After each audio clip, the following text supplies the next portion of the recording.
Hi అండి, welcome back to my channel. Sunday bore కొడుతుంది, బయటకు తీసుకెళ్ళండి అని మా వారితో చెప్తే, ఎప్పుడు సినిమాకి తీసుకెళ్ళవు అని అల్లరి చేస్తూ ఉంటావు కదా అని చెప్పి ఈ మూవీకి తీసుకొచ్చారండి. మొత్తు వదలరు సినిమా అటండి. చాలా కామెడీగా ఉంది, మీరు కూడా ఒకసారి చూడండి. నాకు మ్యారేజ్ అయ్యి 7 years అవుతుంది. ఇది నా 4th మూవీ అండి. పెళ్ళైనప్పుడు కొత్తలో ఒక మూవీకి వెళ్ళామండి, అందగాడు మూవీకి. తర్వాత తమిళనాడు ట్రాన్స్ఫర్ అయ్యింది. ఇంకా తమిళనాడులో మూవీస్ లేవు, ఏమీ లేవు. పిల్లలు పుట్టాక అసలు మూవీస్ అంటే నాకు ఇంట్రెస్టే పోయిందండి. తర్వాత మళ్ళీ ఇప్పుడు మూవీస్ అయితే చూస్తున్నాము.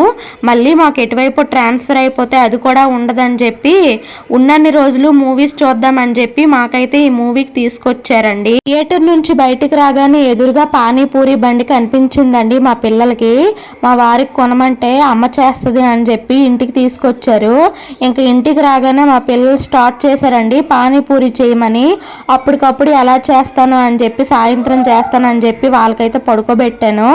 ఇంకా పానీపూరి చేయడానికి అయితే స్టార్ట్ చేశానండి. ముందుగా చింతపండుని నానబెట్టుకొని రసాన్ని అయితే తీసుకొని పక్కన పెట్టుకోండి. ఇప్పుడు ఒక మిక్సీ జార్లో 3 పచ్చిమిర్చి, గుప్పెడు కొత్తిమీర, ఒక 4 వెల్లుల్లి రవ్వలు వేసుకుని ఫైన్ పేస్ట్లా తయారు చేసుకుని ముందుగా కలిపి పెట్టుకున్న చింతపండు రసంలో యాడ్ చేసుకోండి. అందులోనే కొంచెం వాటర్, తగినంత సాల్ట్ యాడ్ చేసుకుని పానీని అయితే రెడీ చేసుకోండి. కర్రీ కోసము కొంచెం బఠానీ, ఒక ఆలుగడ్డ అయితే ఉడికించుకున్నాను.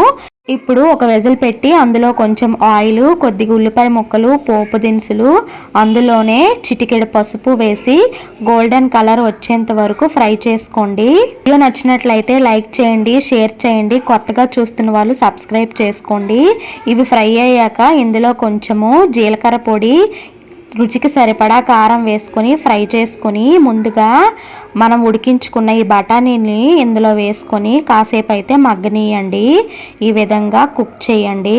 పిల్లల కోసం బయట ఫుడ్ అలవాటు చేసుకోకండి. బయట అస్సలు ఏం బాగోవండి, వాళ్ళు ఏం యూస్ చేస్తారో తెలీదు.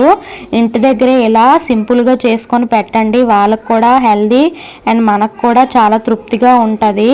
ఇందులో గ్రేవీకి సరిపడా కొంచెం వాటర్ పోసుకొని ఒక ఆలుగడ్డని ఇలా స్మాష్ చేసుకొని వేసుకోండి. ఇప్పుడైతే డీప్ ఫ్రై కోసము ఆయిల్ పెట్టి ఇలా నేను ముందుగా నా దగ్గర సూపర్ మార్కెట్ నుంచి తెచ్చుకున్నా అండి ఈ పానీపూరి. ఇవైతే ఫ్రై చేసుకుంటున్నాను. చూడండి ఎంత చక్కగా వచ్చాయో, ఎంత చక్కగా ఫ్రై అవుతున్నాయో.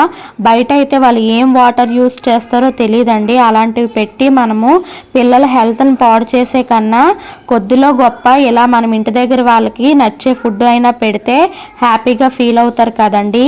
ఇలాంటివి అయితే తినకూడదు, కానీ అప్పుడప్పుడు పర్వాలేదండి, ఇంటి దగ్గర చేసి పెడితే పర్వాలేదు.